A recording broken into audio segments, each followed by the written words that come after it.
Basically fruitful deliberations. For God and my country, let's invest together. God bless you.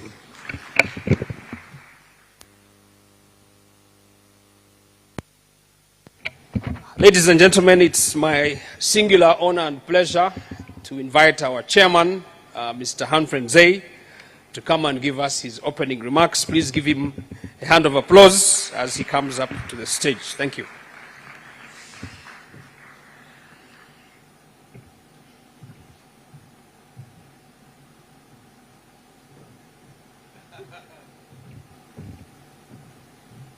Thank you very much, Stephen. So, good morning, everyone. How are you all? Is it too early? Good morning, everyone. Okay, thank you. So, first of all, I want to start by thanking all of you for taking your time to be here with us. Yes, today is really going to be a fun-filled day, packed with a lot of knowledge, and I think you'll all benefit from it, yes? I want to start by thanking our sponsors. None of this would be possible without the great support we get from MTN, Sylvia, thank you so much, from DFCU, and all our other sponsors that Stephen has mentioned. So, I want to start by asking you a question. How many of you know what Private Sector Foundation of Uganda is? That's a good, nobody, okay, one person has put their hand. So, Private Sector Foundation of Uganda, like Stephen said, was set up 30 years ago by James Mulinger and a team of people from UMA. Now, what our job is today, we're made up of about 380 different associations covering 13 sectors of the economy. So we are Uganda's umbrella organization for all of business. So if you're in any sector of business, be it agriculture, be it tourism, you all fall under us. And we take care of about 3.5 million different business enterprises. So at Private Sector Foundation, we have 4 key things that we concentrate on. The first one is policy and advocacy. So companies and business sectors tell us, we want this policy, we want government to adopt this, and we go and discuss with government and make sure that the policies that us as businesses in Uganda want are actually enacted into law. The second thing we do is we work with partners to create jobs in this economy. And we work with partners like MasterCard Foundation. We have projects with the World Bank. And just to give you an idea, in the last 3 years, we've created about 162,000 jobs for young people in this country. The third thing, thank you. The third thing that we do is that we impart skills to the population, to young people. And this is where this falls under. So we do different projects to skill young people, to give them the work readiness, yes? So we have programs with the EU for work readiness. We have programs for young businesses to do export readiness, to help you with your website, to make your website more marketable, to help you with all sorts of things that make your product able to sell. So we're all about growing young businesses. And the fourth thing that we do is we help the associations who are our members. So that's, in a nutshell, what Private Sector Foundation does. So what is Nextgen? Yes, what is this conference about? So all of you are aspiring entrepreneurs. Yes, Uganda is the most entrepreneurial country in the world, I believe, and we also have the youngest population. So we have 2 great assets. And every successful entrepreneur knows that you have to have good mentorship. And so that's what we looked at. When we looked at this, we said, what we need is to have a one-day mentorship event for young people where you can come, listen to people who have done this before, who have taken this journey that you're embarking on, who have started from nothing and built huge enterprises. So you'll be, and this is going to be an interactive session. This is going to be a place where you can ask questions, you can ask people about their experiences. Hopefully, you'll be able to garner a lot of knowledge of what they were able to do and apply those skills into your own business. The speakers you'll hear today, all of them are Ugandans.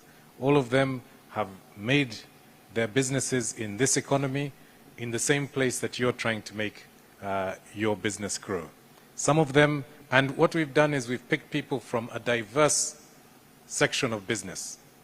So you have people from big industry, how they started from nothing and grew huge industries, how people started from the creative sector or from entertainment, from real estate, all these different sectors. So hopefully there'll be something in this for each and every one of you. And I hope that you'll all enjoy it and take some knowledge. And the output for us, what do we want out of this? We want you to be the best possible business people that you can be. Yes? That's all. That's the only takeaway we have. We made sure that this event was free. We made sure that all of you were able to attend. So our output is to make sure that the young people of Uganda can be the best possible entrepreneurs that they can be, because we know that you can. Uganda is a small country, but we're a country that's capable of punching well above our weight. We have so much going for us. We have so many natural resources. We have a young population. The rest of the world is facing what is now termed as population collapse, and we have the flip side of that problem. And all of you are well educated. All of you have done great things already. Now what we're doing is, let's see if we can get you to another level. So one of the things that perhaps Warren Buffett said in advising young business people is, try and pick a good entrepreneur who you admire and try and emulate them in some way. Yes? And try and take on board what they're doing, the right things that they're doing, and applying that to your own business. So that's what I want to implore you to do today. We've got a wide arrangement of entrepreneurs. Someone out of that group will speak to you, and you'll be able to say, I want to be somewhat like this person. Yes? I want to thank our speakers. You know, all of this is done completely for free. All of them have taken their time out of their busy schedules, very, very busy schedules, mind you. Some of them have even flown back for this. I know Lucy and Patrick flew back especially for this, cut their trips short and said, we have to do this for you young people. So I want you, like Stephen said, I want you to take notes, take as much in as possible, because this is a phenomenal learning opportunity. And then later on we have Vusi, who you all know and love, I'm sure. We've just met him right now. He's excited to come and be here. I believe he's now at NTV doing an interview. But he's also flown all the way here to be with you, yes? And he's actually made a special exception to be here in Uganda. I won't tell you how, but he's made it possible for us to do this for you. So I want this to be a fantastic day, a phenomenal day for all of you, and for you to walk away with as much value from this as possible.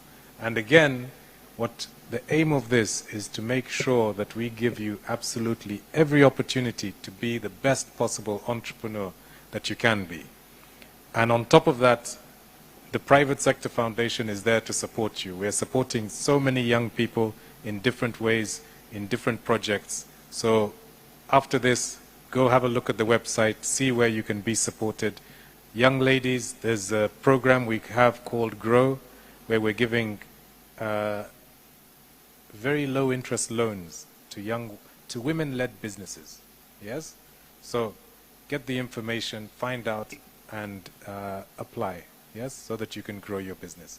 So I'm excited for you. And without further ado, we're already late. Let me not take up. My son told me that if you want to appeal to young people, keep your speech very short, Dad. Yeah? So I'm not going to take very much time. So excited for you. Welcome. I will also come back. This is an interactive session, so you'll be able to ask questions at the end.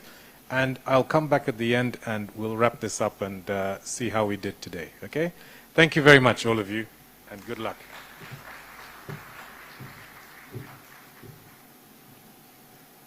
Another round of applause for my chairman, whose vision is the reason we are here today,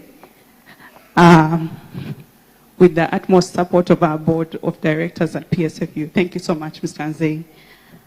Nzei. Next, I want to introduce one of the many resources we have come here to listen to today. She is a seasoned executive with a commercial career spanning over 20 years. 20 years. Earlier in the room, we tried to find out who was here for 10, 5, there was just a handful. But someone who's been at it for more than 20 years in telecoms, financial services, and fast-moving consumer goods.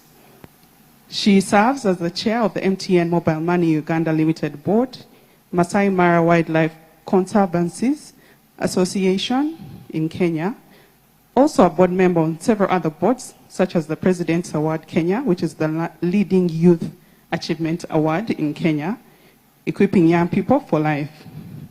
So as my CEO mentioned earlier, we really need to listen, because what these guys bring to us, we can't find anywhere else. We are sitting at their feet and listening to them just as we would a wise person.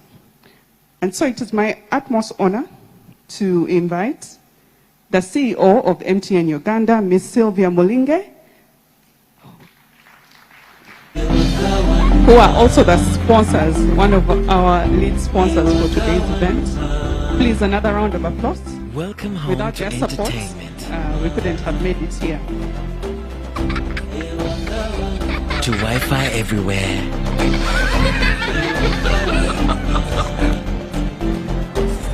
To high-speed internet.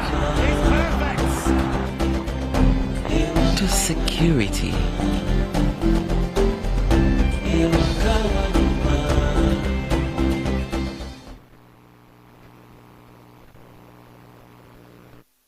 Good morning, young people. Good morning.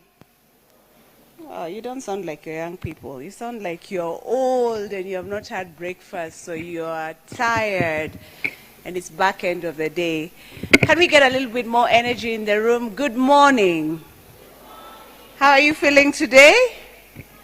Excited. At least I can hear the MTN team is shouting very loudly from the front corner here. They're very excited. Are we excited to be in the room? Are we? You know, I was just reflecting as I was looking through the program earlier on today, and just thinking what an absolute privilege and blessing many of you have to be in this room. And sometimes, you know, there's somebody smart who said that privilege is invisible to those who have access to it. Most of you who are in this room have not paid to be here. To get the speakers that you're going to have access to today, it has cost somebody a lot of thousands of dollars to be able to bring you the wealth and the knowledge that you probably hear on this stage later on today. And I was just reflecting on my own life and thinking, if I had gotten this 20 years ago, where would I be today? So my invitation to all of you is that as you sit here, first of all, is to recognize the access and the privilege that you have been given. One of the challenges that I find with today's generation, and I'm very conscious as a mother of 2 teens, I have a son who is 18 years old, and I have a daughter who is 15 years old. And I like to remind them that because you have not necessarily walked the paths that I walked as a young person, where I had to battle to get everything that I got in life, because I came from a relatively simple background, but my children do not have the same. But I tell them, do not assume that because you have that access or you have that privilege that you become invisible to it. That's my first thing. The second thing I also want to say, actually I want to say 3 things. The second thing I want to say is that I celebrate you for being in the room. Because one of the best investments that you can ever make is an investment in yourself. Inevitably, the more you learn, it is said, the more you earn. So you are here in this room because you have chosen to make a difference in your life. You have chosen to learn something that you probably do not know. So just the fact that you have made the effort to be in the room, I celebrate you and I tell you congratulations. My third thing, before I get onto the formalities of my speech, I was invited as MTN. I was not invited as Sylvia, so I have to speak and share the MTN perspective. But before I get there, the third thing I also want to say is that no matter how tall your grandfather was, you have to do your own growing. Do we agree? Do we agree? No matter how tall your grandfather was, you have to do your own growing. So the reason why you're here is because you want to grow. Now, when I look across the room, there's quite a number of you who are here. And all of us come from different backgrounds. There are probably those of us who come from privileged backgrounds. There are those of us who come from simple backgrounds. It doesn't matter your background. It doesn't matter your past. What matters is how you choose to leverage the information that you get here today and be able to grow into that person that you aspire yourself to be. So I thank you and I celebrate you for being here. And I say congratulations. I'm beginning to congratulate you because if you listen to all that will be shared, the advice that will be shared on this stage today, and you choose to just take one or two things, but then sometimes you may hear 1,000 things, but it's only 2 things that you choose to take away. And you have the discipline to apply them in your own life. And I use the word discipline very deliberately, because many times we do not fail for ideas. And it was interesting that the chairman, as when he was on stage, he actually said that Uganda, from statistics that I have also seen, has been said to be one of the most entrepreneurial countries in the world. But we need to ask ourselves, if we create many ideas, why are we not able to translate them into big companies or into companies that are generating economic value that is actually shaping this nation? I read a statistic the other day that said more than 1.2 million young people are coming into the job market every year. But there are not enough jobs. It was interesting earlier when the moderators were on stage and they were asking questions. There were questions, what do you want to ask Vusi when he comes? What do you want to ask some of the panelists or some of the audience, some of the guys who come to speak to you today? And it was interesting hearing many of you saying, I want a job. I even had, I think there was a lady who said, I want to be an assistant accountant in MTN. We all have dreams. I also want to be the president of which country? We all want to be something. But the difference between those who dream and those who get it done are a few things, some of which I'll speak to today, some of which you'll hear from the other speakers that you'll have today. But one of them is discipline. You know, it's December, January, we'll all be setting New Year resolutions.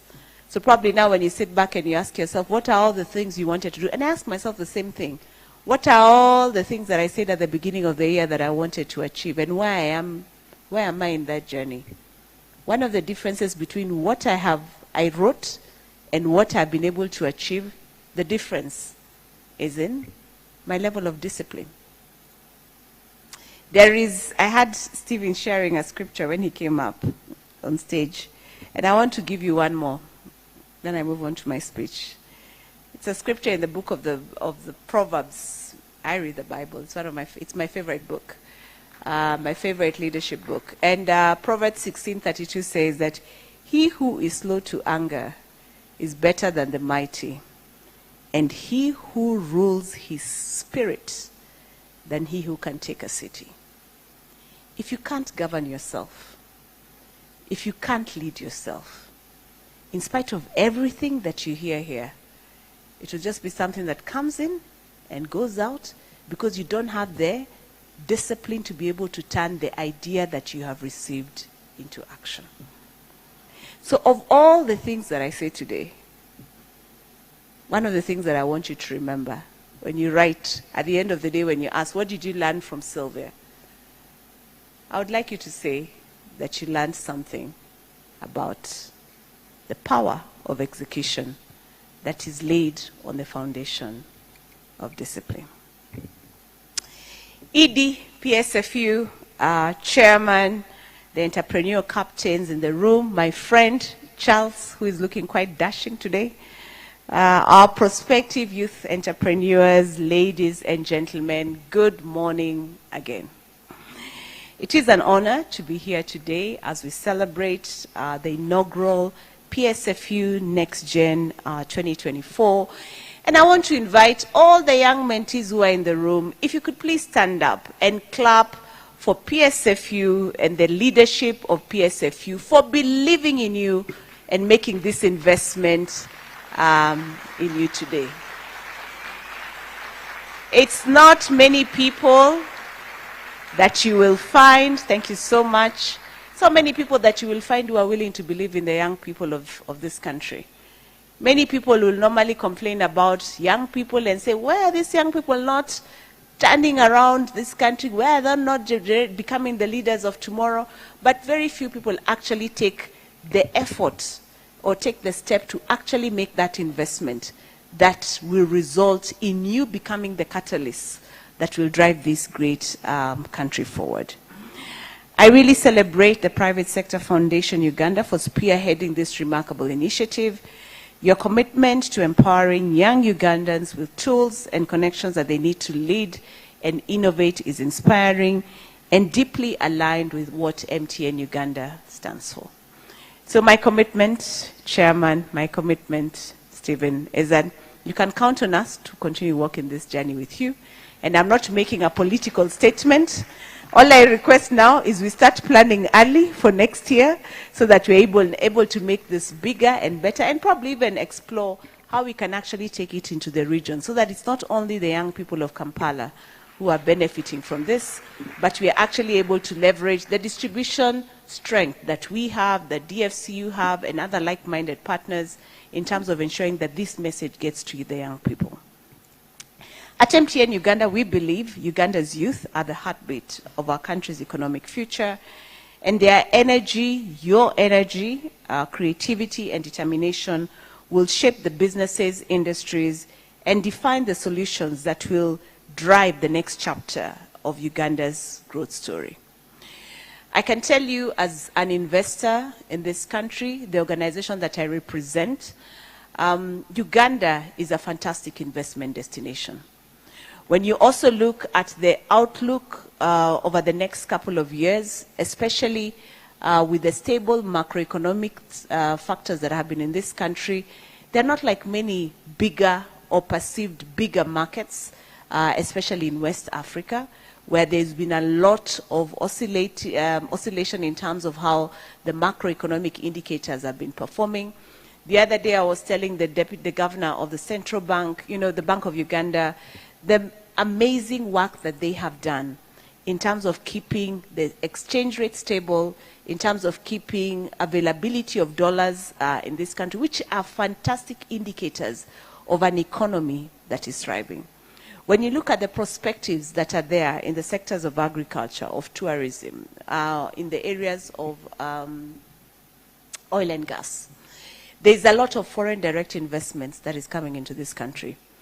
And I think wherever you're seated in the room, you need to ask yourself, based on the gift that you have, based on where your passion is, which is a space that you can be able to play in, to be able to leverage the good growth prospects that this country has. Now, we could sit back and choose to whine and say, we do not have the best roads, we do not have this or this, or there is too much train, or the, but you could also choose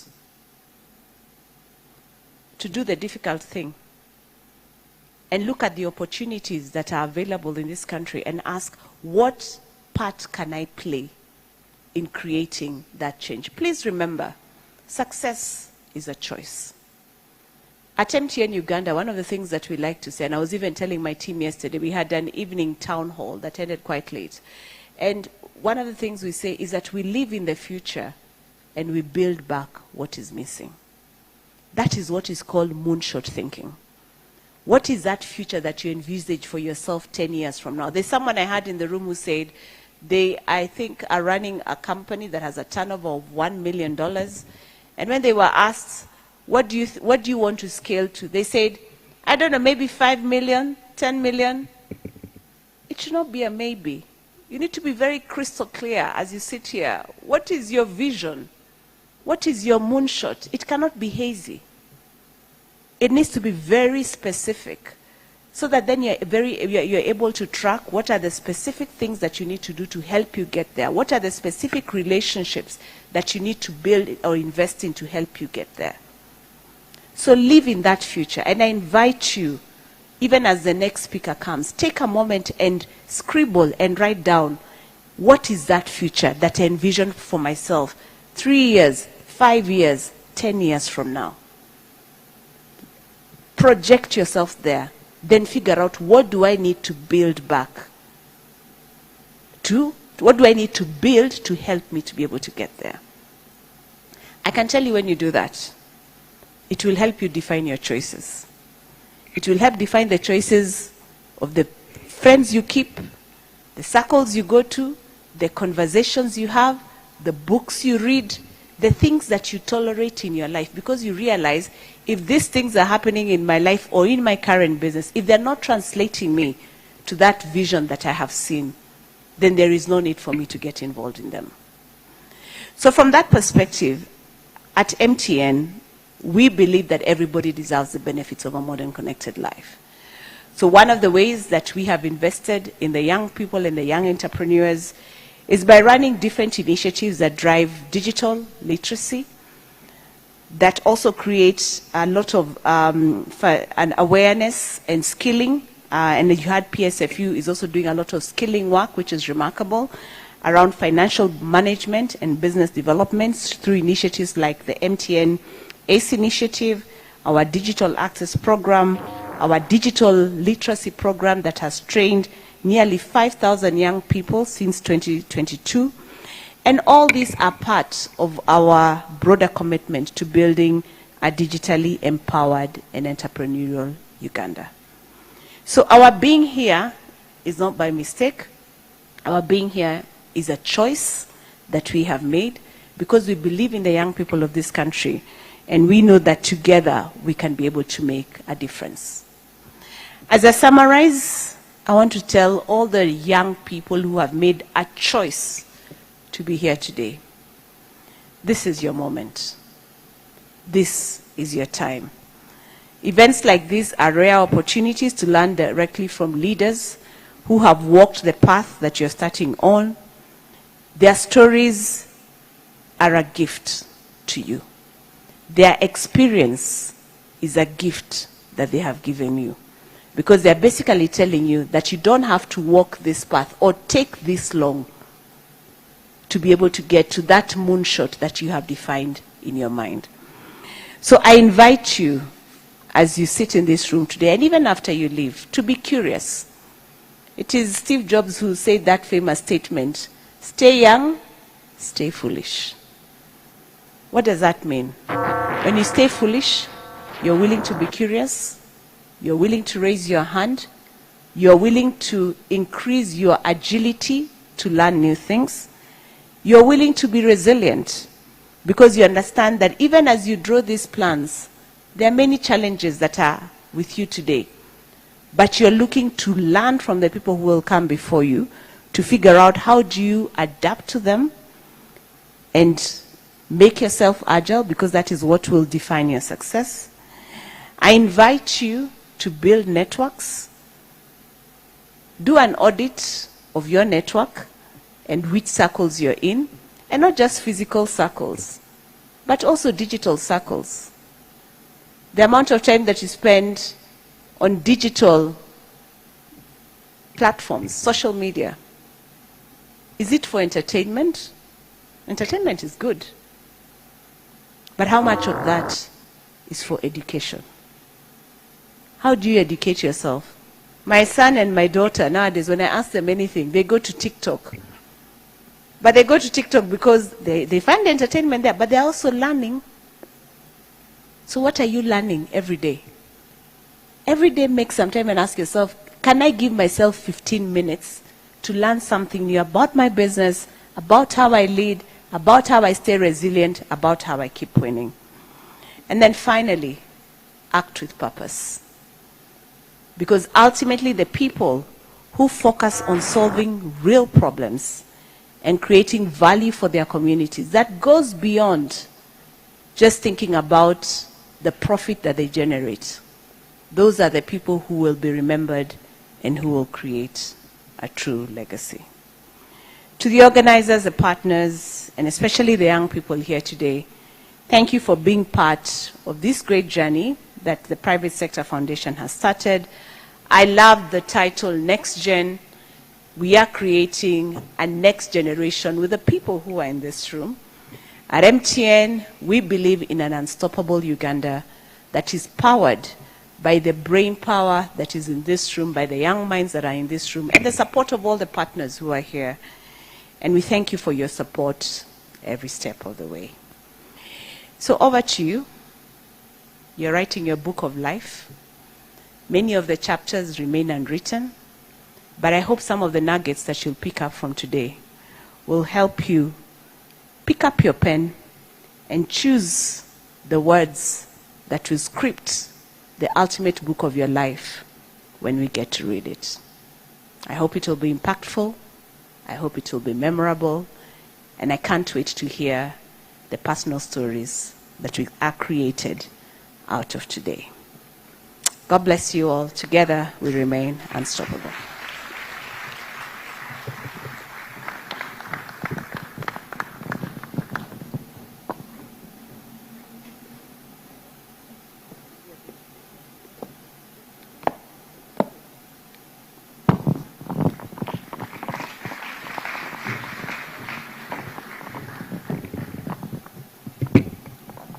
Thank you so much, Ms. Sylvia Mulinge, CEO of MTN Uganda. You said you didn't come here as a speaker, but you came here as MTN, and yet you have unleashed on us such wisdom. What I took away from this, live in the future, build backwards, you know. And for MTN, this is not just lip service, it is their philosophy. You've seen the programs they're doing. And so we are thankful. Thank you so much, MTN, for what you do for this country, but also particularly for this event. We are really grateful. I want to take the opportunity to also recognize our board members who are also in the room. We have with us of course, you've met our chairman, Mr. Humphrey Nzei, the vice chair, Ms. Sarah Kajingo. Please, a round of applause for my board members. We also have with us Mr. Daniel Kaziwe, also known as Ragadi. We have Mr. Badron Tege. Thank you as well. They've been really hands-on in helping us get this off the ground. So thank you so much for your leadership. In the room, we also have UNDP. They have supported quite a few young people to be in this room here today. So UNDP, again, thank you so much for that. And so now it's time for our next speaker, who has over 26 years of experience in banking. That's way longer than some of us have been alive, with strong business leadership, success in turning around businesses, increasing profitability. These are things that during our engagement earlier, we had quite a few of you pointing out as areas of your interest here today. So you have to listen well. Prior to joining the bank, that's DFCU Bank, he had a 20-year journey at Standard Bank Group as CEO of Stanbic Bank Kenya, CEO of Stanbic Bank Zambia, CEO of Standard Bank Malawi, Director of Mass Markets at Standard Bank South Africa, amongst other roles. He has previously served on the boards of some of Stanbic Bank Zambia and Kenya, Standard Bank Malawi, Standard Bank Insurance Brokers of South Africa, Edulon Limited South Africa, and Agribank Zimbabwe. He is the past founding chairman of Liberty Insurance Company, that's in Zambia, and the past chairman of Bankers Association of Zambia. So he knows a thing or two about money. So without further ado, please join me in welcoming Mr. Charles Mudiwa, Managing Director and CEO of DFCU Bank, Uganda. Oh, Uganda, let's lift up one another. The future looks so bright, we'll celebrate it together.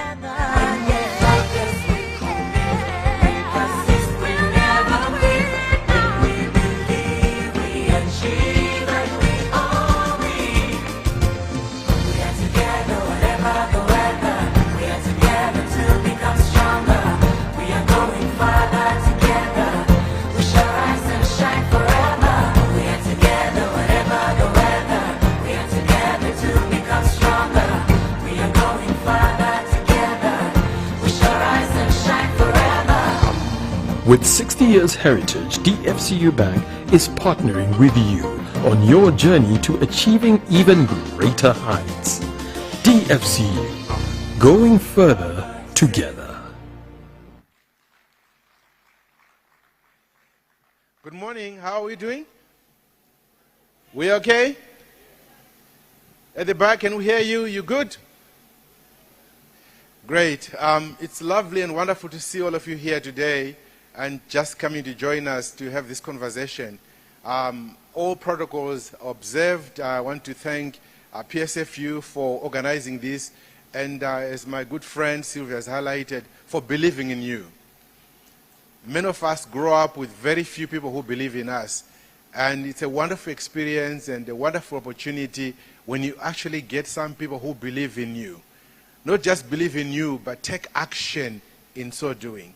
And so, my good friend Stephen, our Haji Stephen, I'll call you for that today.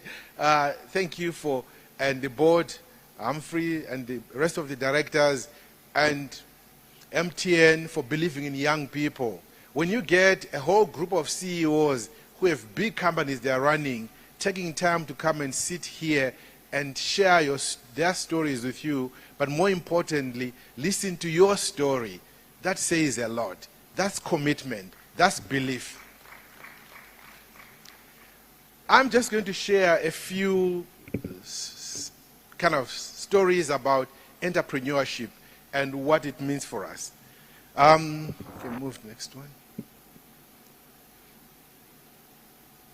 The first thing that I want to talk about today is, you know, there's a musician called Anton Hamilton. Anyone ever heard of him? Clearly, I'm in the different generation. Wrong generation. Okay, he's an R&B musician. And he's American. And I was chatting to him the other time, and I asked him, okay, how did you become successful? And he said to me, you know, I learned two things in life. The first thing that I learned was that there's a difference between passion and business. And he said, I had a passion for music. I loved music. I could create music. But I learned something, that having a passion alone does not make me money. I understood that the day I got to understand the difference between the passion for music and the business of music, I started to make money. A lot of us as young people, we have a passion. I heard some young lady talk about how she loves hospitality and everything else. We have the passion, the zeal and the enthusiasm. But until you understand the business of hospitality, you will not make money. Okay. So, let's be very clear. I have a passion. I love something. How do you make money out of your passion? Do you know how to make money out of your passion? Because you can be passionate about it, but the passion does not pay the bills. Money does. Are we clear? Look at this slide. This is what Uganda sells to Kenya and imports from Kenya. What does Uganda buy from Kenya? Cement, palm oil, refined petroleum, coated roplats. But what does Uganda sell to Kenya? Sugar, milk, electricity, ceramics, plywood. This is business. Are you supplying any of those? We complain about opportunity. Opportunity is looking right there at you.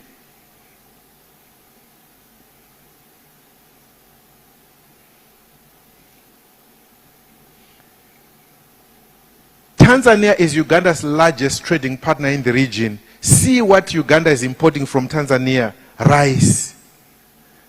Guys, we have Lake Victoria full of water. We have 165 lakes in this country. You drive from here to Masaka, you are driving in a swamp which can grow rice. See, 40% of Tanzania exports to Uganda is rice. We're talking about opportunities. Here is the opportunity. Why are we not growing rice?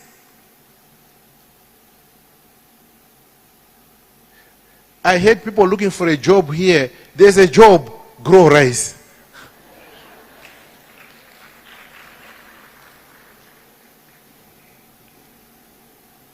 Corn. Surely we can grow corn. Frozen vegetables. Are you failing to grow vegetables and freeze them? Ground nuts. Surely. G-nuts. That's opportunity.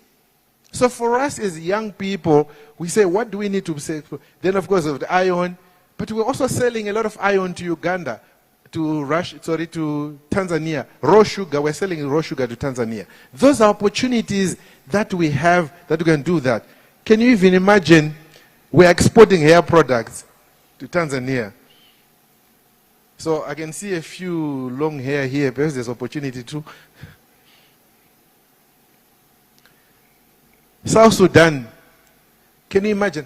75% of our imports from South Sudan is scrap metal, which we are using. You saw we're selling roller bars to Tanzania. We get the scrap metal, we roll it up and sell it. So if we did scrap metal business here, you have huge opportunity. We don't even have enough. We're importing it from South Sudan. But we are selling again sugar, flavored water, wheat, cereals, palm oil, cement, soap. And of course, we're also importing a lot of glass bottles from South Sudan.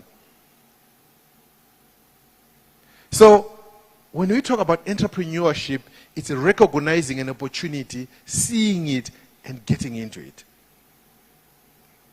Rwanda. We're selling corn, but we're importing pasta from Rwanda. There's an opportunity again to sell. Why can't we make a pasta factory?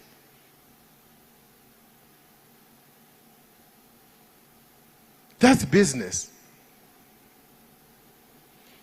We're selling dried fish, plywood, small containers. We're importing palm oil, cotton fabrics. What I found interesting was large construction vehicles and cranes from Rwanda. I thought that's very interesting. Sorry.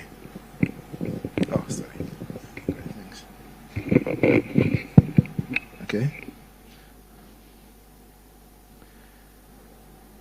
The next part that I want to talk about is something that's important. There's a word, and I know a lot of you are young people here, you just come from university, so English is probably a very good thing. You're still very fresh. They call it strategic intent. As a country, we have to think about what is your strategic intent as an individual. Now, if you look at Kenya, the strategic intent of Kenya is very clear. Technology, technology, technology. They even call it Silicon Savannah. A lot of work is invested in technology. Skills are built for technology. I mean, whether you talk about Safaricom or any other company there, it's a lot about technology. In fact, there's so much technology that even the Americans, when they are appointing an ambassador, who did they appoint? Meg Whitman. What does Meg Whitman? CEO of eBay, former CEO of Hewlett-Packard, from technology. Tanzania is logistics. They've hired the best in the world to do the Dubai ports, to run Mombasa Dar port. They're building an SGR train. You can see the strategic intent is very clear. Rwanda Logistics, they're building probably one of the biggest airports in the world. They want to create connectivity. It's very clear. Now the question I have, what is Uganda's strategic intent? Where do we want to play?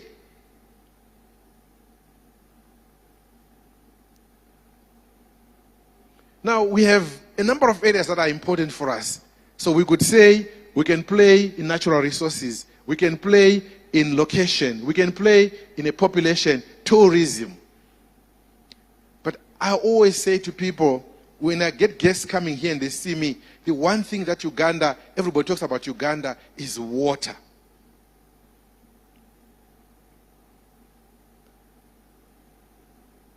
$165 lakes or water bodies, 37,000 square kilometers of water.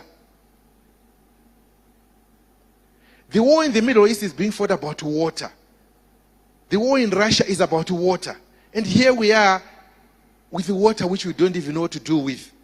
And we're sitting here with the young people who says we're unemployed.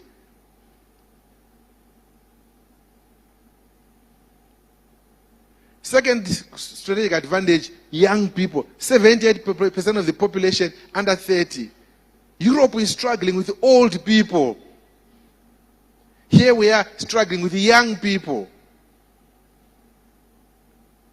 who sometimes behave like old people.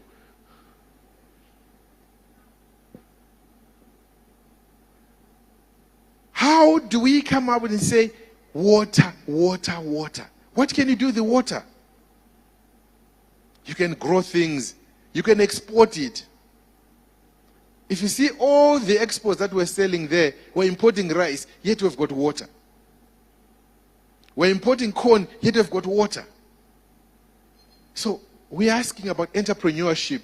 It's about having a strategic intent and a strategic capability. If you combine a strategic intent and a strategic capability, you create an opportunity and you create an entrepreneur. So when you come up and say, what can we do? What is your strategic intent? And it's not, don't look for small things. Look for big things that can move the world. Why can't you be the biggest rice producer in Uganda? The opportunities are there. Now, you might say, like Sylvia, I'm paid by DFCU. I have to sing their song.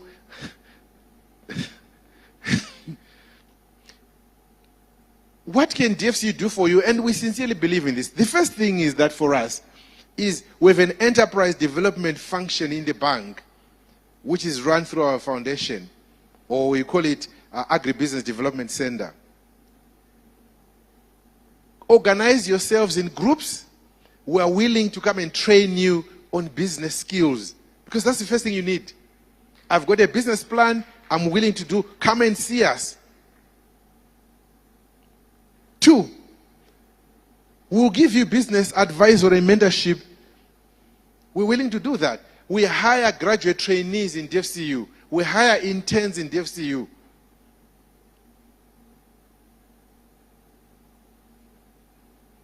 So we are available.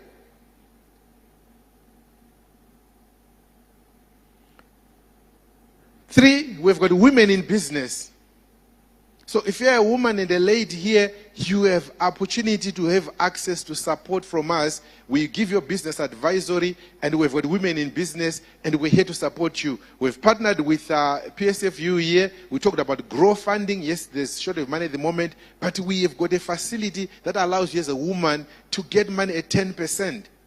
We've partnered with my sister here, Sylvia, to do women in technology. I think she forgot to mention that. And yes, and we're supporting young women to do technology, to put cable, fiber, and connect across the country. We'll give you the money, they will support you and train you to do it. Come and talk to us. The opportunities are there. 3, we support circles and investment clubs. Form a club and come and talk to us. 4, you have all these CEOs here. They are here to provide networking for you. Create networks, build networks, and we provide those platforms for you to network and communicate and share. Psfu Nextgen is a platform for you to network. And we are all members. You heard about 350 organizations in the private sector are members of PSFU. Join the platform. You get to make that. You're getting the privilege of meeting the CEO of MTN for free here. Where else are you going to meet her? Where? The CEO of PSFU for free. Leaders like my sister here, Sarah Humphrey. Where are you going to meet them for free? You're going to get a whole lot of other leaders later on coming here. Whether it's the chairman of MTN, the chairman of Pepsi, they're all coming here to meet you. Use that. You get that. Prepare right now your 5-minute speech. As Sylvia walks out here, have your 4-minute speech ready. By the time she walks from here to the door, you have done your pitch. Are you getting me? Do you have a 4-minute? How many have got a 4-minute speech?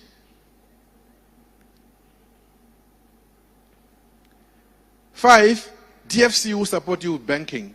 So we do have youth propositions and we can support you. Now, in closing, just a couple of points that I want you to remember. 1, a cat that dreams of becoming a lion must lose its appetite for rats. Please stop thinking small. Lose this appetite for small things. I want you to think big things. Are you getting me? You getting me? 2, a man that goes hunting and comes back with a goat is a thief. Please do not steal. We're tired of young people who are thieves.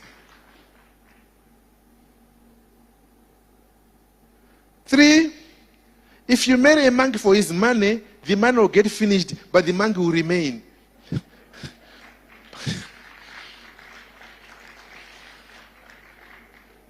Keep good company. Because the quality of person you become, and I think Sylvia made the same comment, the quality of company or person you become is a function of the people you spend your time around. Now, if you want to become big and grow big, spend time with big people. If you want to become small and remain small, spend time with small people. But a monkey will not change because it has made money. Please.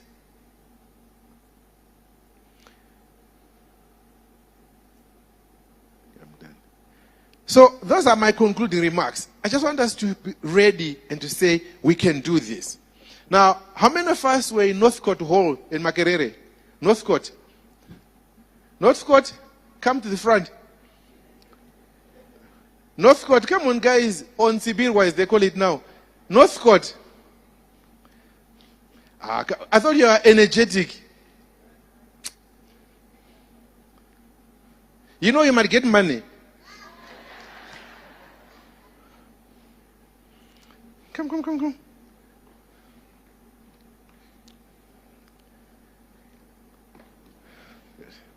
Now, anyone else? Great. You know the Northcote Chande? Huh? So he's going to lead us. This is the youngest. This is the youngest, so he's going to lead us. So we're going to do the Northcote chant, just to give us energy. I see a lot of us. Can we all stand up? Now, in DFCU, we talk about being fired up and we're ready to go. You get what I'm saying? Now, by the end of this today, I want all of us to feel that I'm fired up and I'm really ready to go. When you leave this place, you are really fired up. This came from Barack Obama's campaign in 2008. You know that about that, eh? So we're going to say, are you fired up? And you're going to say, I'm ready to what? To go. Fired up and ready to go, isn't it? Then, at the end of the day, we then go, rah, rah, rah, rah, Northcote, eh? You get it? Great. Right. So, are we ready? Are you fired up? Come on, guys. Young people, I'm not hearing you. Are you fired up? Are you fired up? Now, then what? Run. Now you're going. Run.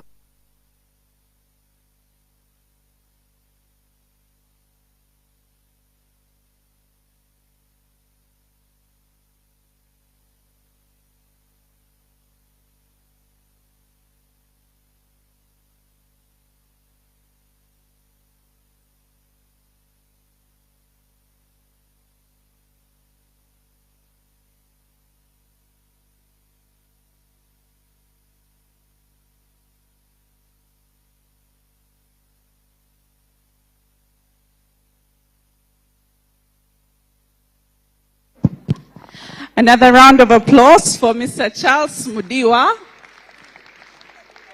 CEO of DFCU Bank. And as you have seen,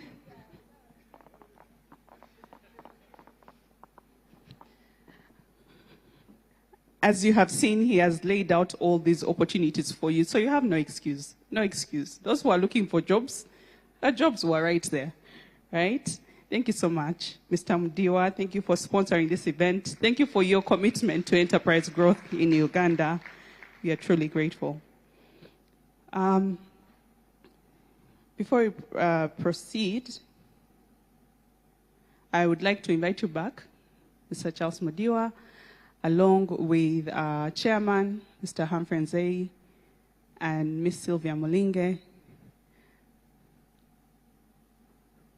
Yes, and actually, even before that, I want to take a moment to recognize our board director, Mr. Agre Ashaba, who represents the energy, petrol, mining, oil and gas sector, and who also chaired the organization of this event. So please, thunderous hand clap for his spirit, his motivation of the team and leadership. Yes, so we are now going to recognize the speakers we just had here, and I'll request our chairman, Mr. Humphrey Nzei, to join us on the stage, our vice chair, along with Ms. Sylvia Mulinge and Mr. Charles Mudiwa. Rachel. We shall also have some photos. Watch your step.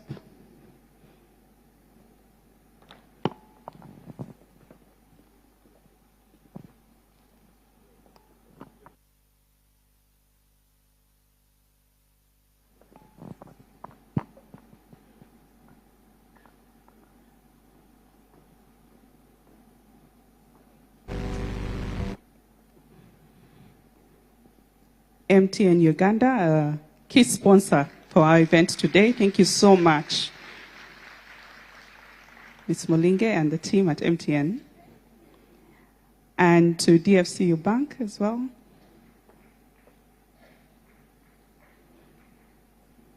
Thank you so much, Mr. Mudiwa,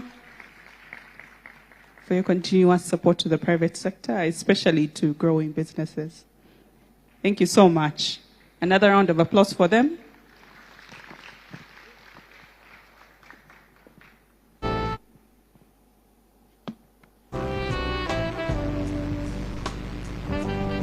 you.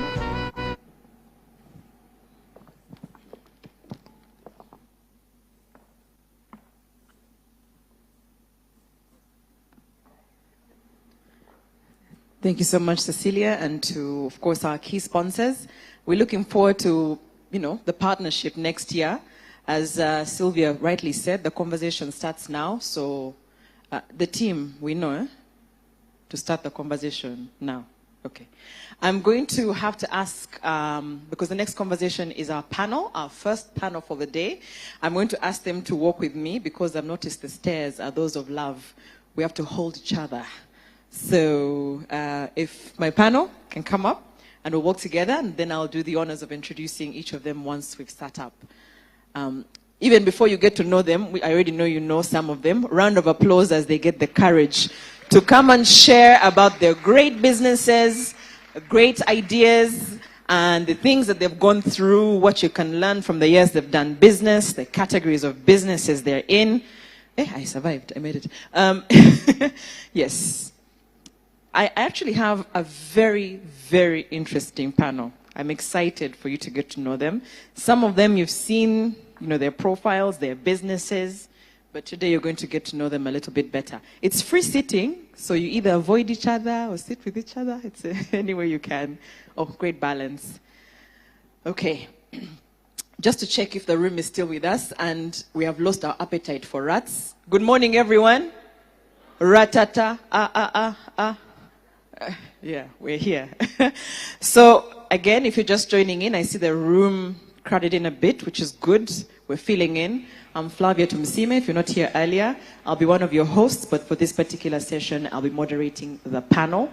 We're here for the whole day to learn, to immerse, and hopefully at the end of it all, at least we're either rice growers or at some point business owners. We will figure out what to do at the end of today. My panel today, let me ask, who do you know on this panel? Do you know anyone on this panel? First of all, that side was so quiet. When did you arrive? The whole morning we had engagements. That side was quiet. Just blurt it out. Who do you know on the panel? Patrick. Who's Patrick here? Okay. Who else? Lucy. You can see the edge, huh? Who else do you know? I'm not part of the panel. Let's be governed. So, I'm going to, I think it will not be in any, let me just take the order that they've actually decided to sit in. Does anybody know this gentleman here? Yes. So, what business do you know this gentleman for? Safe Border. He's also a rice grower. So, they were talking about rice growers and he's right here. Ladies and gentlemen, this is Ricky Rapper Johnson. Before I give you his profile, a round of applause. Ricky is joining us this morning to have a conversation. He's those people they term a visionary. You get an idea. I can actually shout, so if you switch off the microphones, I'll amplify.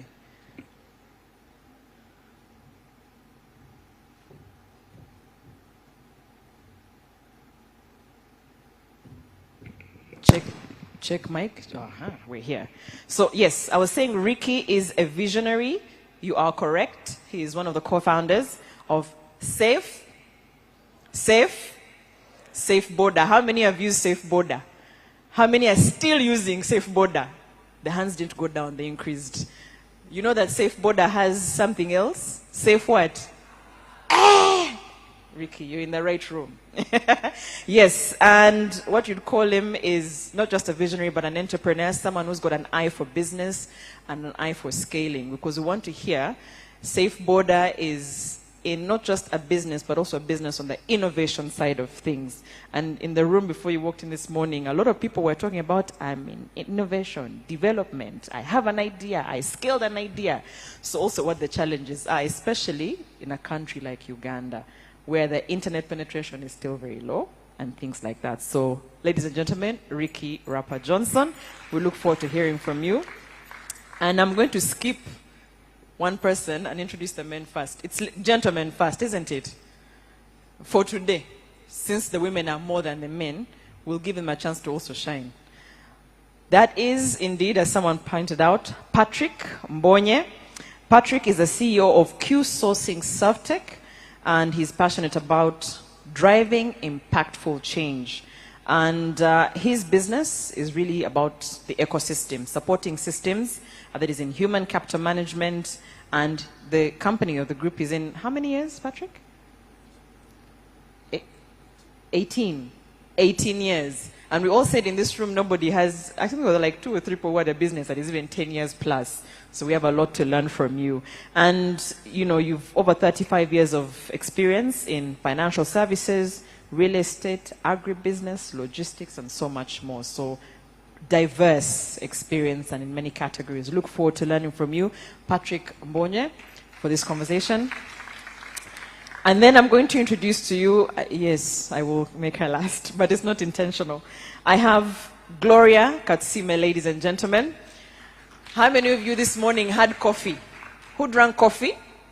apart from Stephen, because I feel like Stephen lives on coffee. Yes, Gloria is the CEO of Endiro Coffee. Who has heard about it? Hey, the excitement has now. This is a good case of when your business goes before you. So the brand has literally walked before Gloria. So we look forward to hearing from you. Apparently her motivation is to see the lives of young people transformed. That's exciting. We look forward to hearing from you. Gloria, ladies and gentlemen. And my last speaker, I mean, I wasn't going to read because I know her. But I'm especially excited to have her on this panel because, yes, of course, she represents the young people in this room, but also she's a brand.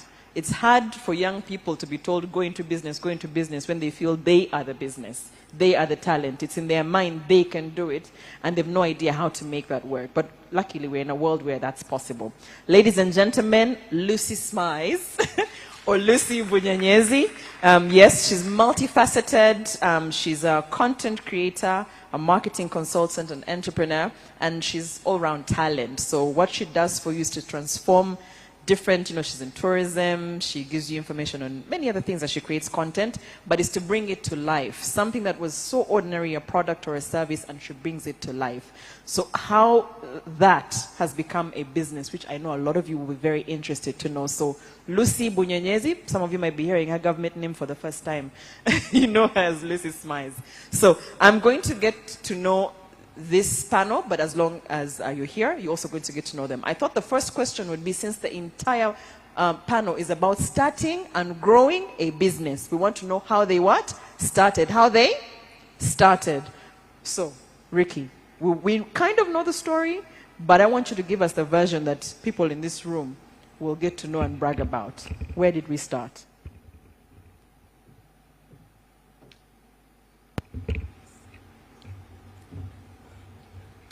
Good morning, everybody. Good morning. Mulimutia. My name is Ricky Rapper Thompson. For all the years, I've always had issues with my name. In some places, they call me Papa. Now I have a new baptism. I am Johnson. I know. Yeah, just need to do an edit. A little bit about my story. I just want to say this probably. When Lucy was introduced last, I felt like, okay, now this is more next gen than some of us. Exactly. But we also started when we were quite young. I think when we started Surfboard, I was 27 years. It's been 10 years, so you definitely know I am the next gen. Yes. A little bit about me, and in the shortest summary is that I'm one of those young people who boarded the bus and I found my way to Kampala with almost no relative, no friend, and started my hustle, just like most of us from the north makes very good security officers. I was one of those with a company called Security Plus, Uganda Limited. I also worked with Sex Security. I also worked with the Kamwesi Hostel, the faster Kamwesi Hostel in Wandegea, not the one in Moves. Most people know the one in Moves, but Kamwesi started from Wandegea. That's where I was in the year 2009. After that, I found my way into the border industry as a rider. Luckily, I got a border, found my way into the industry as a rider. We call ourselves border drivers because we get the same permit anyway. But I found myself as a rider in I started officially around 2011. 2012, I became innovative. I started showing people Kampala when I was a visitor in Kampala in the year 2007. I started what they call the Kampala border city tours. That's the time I actually met Stephen. He became very proud of me. And most of the tourism players, actually, most of the players in the tourism industry took that up. I think that is now part of the itinerary. Most of the players are now doing it, but we were the key innovators. I started showing people Kampala key highlights, the Baha'i Temple. You get a chance to see Kampala at 360 degrees when you go to the Gaddafi Mosque. I took people to the man-made lake. the one for the Kavaka, and I told them my story. I'm not going to repeat those stories. We did fishing in that lake. Actually, there's some bit of small fish in that lake. Yeah, took people to Wino Market. That trip was very good. You would pay me around $30 per person. Reached a time when I would have more than 10, 15, 20 people on a trip. And they would all pay me $30, and I would pay my riders $30,000 for that trip. I collect the rest. This is what business is about. Yes. It worked out well, and along the way, I lost a friend to a boat accident. Just even before losing a friend to a boat accident, I've seen so much in the industry. A very good friend of mine bought a new bike. A customer took him at around 9 a.m. to Nambole. He never came back. He was killed because of riding a nice motorcycle. These are stories people never talk about. Friends in the industry died just because of poor health, not wearing jackets. A lot of other people that I knew witnessed so many accidents where somebody falls, you find a nice-looking person riding a boarder, that is the end of the story. Yeah. So after losing my own friend, whom I was very closely with, I started off as an advocate of road safety, where I was just encouraging people to wear a helmet. And I will tell you this today. If you ride on a bike, even if it's a safe border or not, for me this doesn't now matter. Make sure you wear a helmet. If you do not want to wear the helmet that safe borders that the safe borders have, because you have all your complaint, my hair is this. I'm one of the guys with a decent hair in Kampala. Na ye, watu agala kwambala helmet yaffe kubanga si nyungi nnyo. Gula helmet yo. A decent helmet in Kampala is around between 100 to 150,000. You have a good helmet. A surgery for an head would cost you probably your entire life saving or your family land. Or your life. So this is if it is going to be possible anyway. And be aware that the people that can do that, they are a handful. I think they are less than 20 in the entire country. So it's a very difficult thing. And all of us are vulnerable. Even if you're riding with the most professional rider, it is important for you to wear a helmet. So I started up as an advocate of road safety, and a lot of people followed me up, and we turned it into a business. So from around June 2014, we sat together with my friends and formed what is now known as Safe Border. So from around 2014 up to today, we have been building the industry. We had grown massively. COVID hit us, dropped us back, but we are here still today. Yeah. As young entrepreneurs who are coming up, just know that the journey is not as exciting as you might see. So be ready to face the real world. And yeah, you know, every time you make a mistake, we have so many things going on in our own lives. We have so many things going on in our businesses. But the best thing that you do is to learn from it and probably click next and be a better person. Thank you. Wow. Yeah, and he said the business journey is not as exciting because you'll hear the years, you'll hear the amount of money that is being made, the strides, the scaling, and you think it's easy, but it's not as easy. But I think it's a good thing we have them here. I want to go to Lucy because, I mean, for example, your initiative walking around Kampala and all the other things. First of all, it's taken a while for content creators to be taken as a serious business, for you to even sit here and be considered part of a business panel. It's because the world has sort of seen that, oh, okay, wait, there's a whole industry of young people who are going into this. Where did the love start? I know you were going into film school and that was something that was a dream for you. How did you pivot into just content? Okay, thank you. So like anyone who's tried to enter the creative space, I think it's not always been the easiest thing to convince even parents about. Is it a safe career choice? And that was pretty much my journey as well. Flavia just mentioned I always wanted to go to film school. Right from, I went to boarding school at 8 years old. I went to boarding school in Kenya. Don't worry, I was loved. But I genuinely think it's shaped a huge part of who I am today in terms of how independent I am and how I think. But I went to a school that supported the academics just as much as it supported the creative sectors, the creative field. And I remember telling my mom that what I want to study is I want to go to film school. She looked at me and said, yeah. We'll navigate that when we get there. Fast forward, I went to university and I did social policy, politics, and sociology because that's what she thought I should do. But while I was at university, I applied to film school. And I remember her coming to my graduation and I said, yep, here's the degree and here's my acceptance letter into film school. I'm ready to go. She said, yeah, let's go back to Uganda and discuss that there. I come back to Uganda and I had so many family members, relatives telling me, you know, film school is something you can always do. It's a back, you know, you can always juggle it, but you have to have something concrete. You have to have a safety net. You basically have to be in a more traditional career. And I found myself one morning at 7:30 waiting for a job interview, feeling like I'd totally given in to the pressure. And then I heard about a film production that was coming up, and I think that's when I first met Flavia. I went and auditioned, and I got the part, and they were paying. And I went home and I told my mom, you know, so about the film school dream, you're not yet ready to accept that, but I've found a job, an acting role, and they're paying, and so I'm not going for another job interview. She looked at me and said, if you're going to put yourself on television here, you know, let's figure out how you can go to film school. But I said, no, I already signed a contract, I'm going to commit, and perhaps this will be a taste into the film industry that I'm craving and chasing. And so I did, and we worked on that project together with Flavia and a bunch of other talent here in Uganda, and it hit a few hurdles, I think, along the way, but importantly, we had a premiere.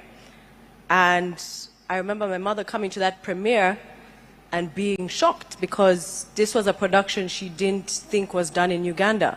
She appreciated it, and she said, you know what, this looks like it's a serious thing. And eventually, I did go to film school, and she said, you know what, let's start with doing a summer program. I went to New York to do a summer program, and after that, I applied for my conservatory program, and I applied for a scholarship, and I got a 50% scholarship off. And my mother then realized, hold on, maybe you have a gift. It works. Maybe.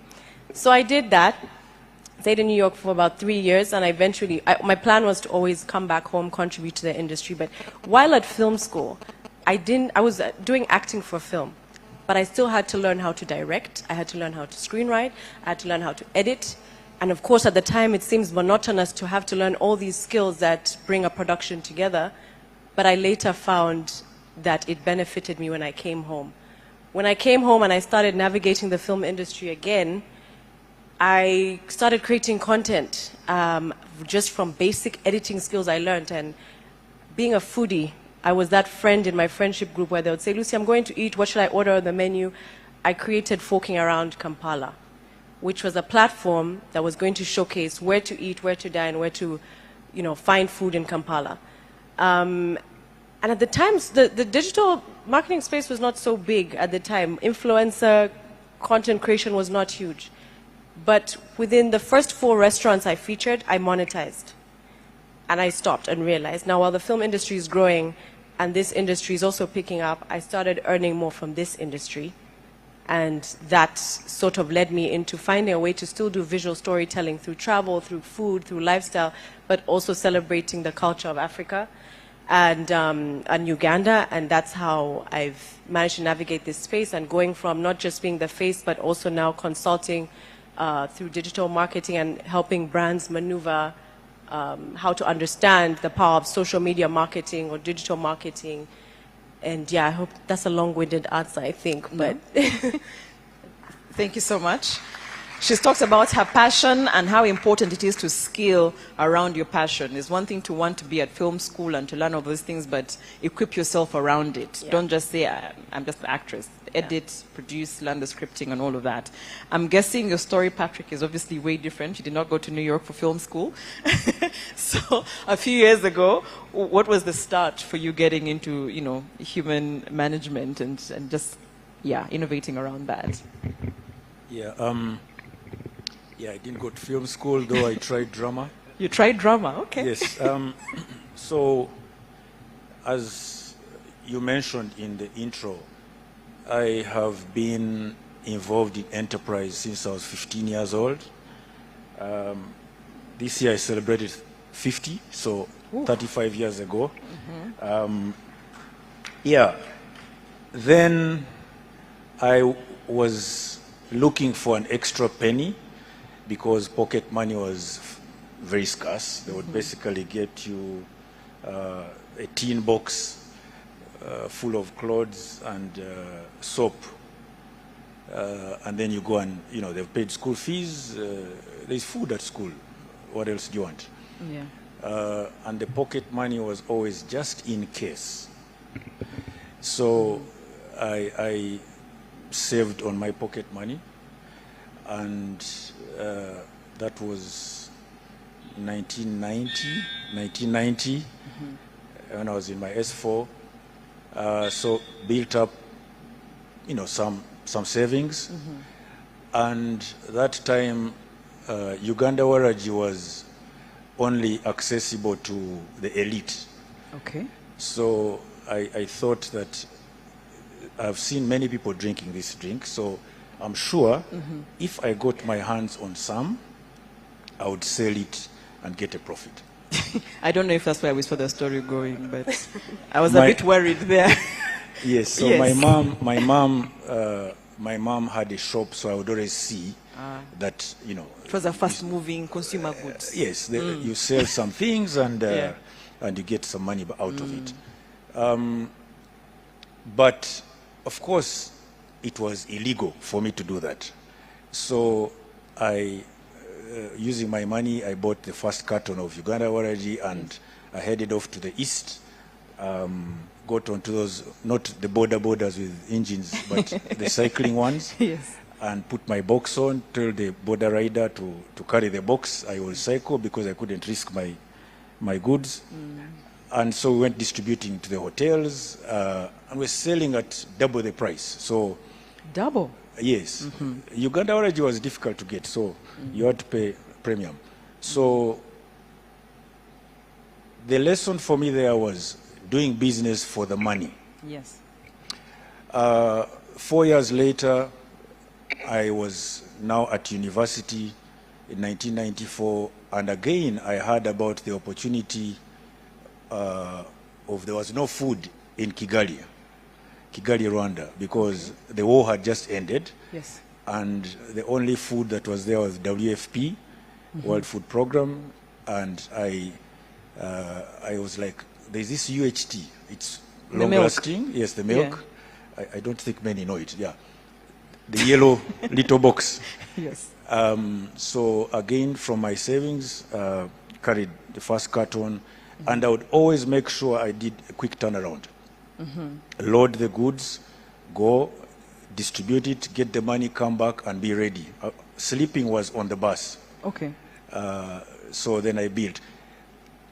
But I hit a wall, and when I mean hit a wall, death to the business.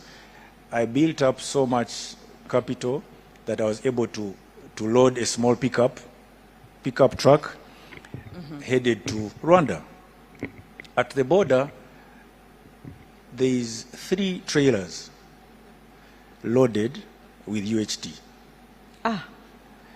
I'm like, I don't remember seeing as much market.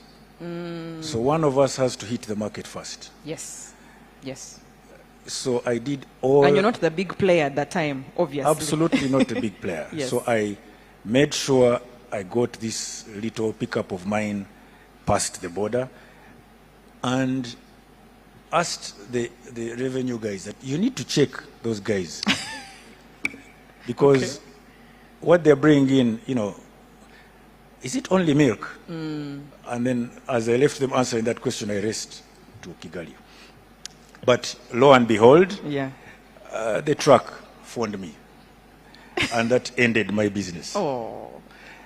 It ended it so badly that I literally had to give away the remaining bits of milk because I remember my policy was double the price. Yes, so you're more expensive. I was so much more expensive. I was so inexperienced. I came back and focused on books. Because all my savings, I had to run away from the pickup guy. But so you didn't pay him? We may, he remained maybe, with some there milk. may be a lesson on integrity later. He remained, It's okay. he remained with milk, so I didn't leave him idle. Yeah. But why do I tell this story? So I came back, I was studying economics at campus. I finished the course. I then was fortunate to get a scholarship. Did econometrics, which is basically economic statistics, and got into the data space. This was way back. So I liked mathematics, and I started working for a UN development program.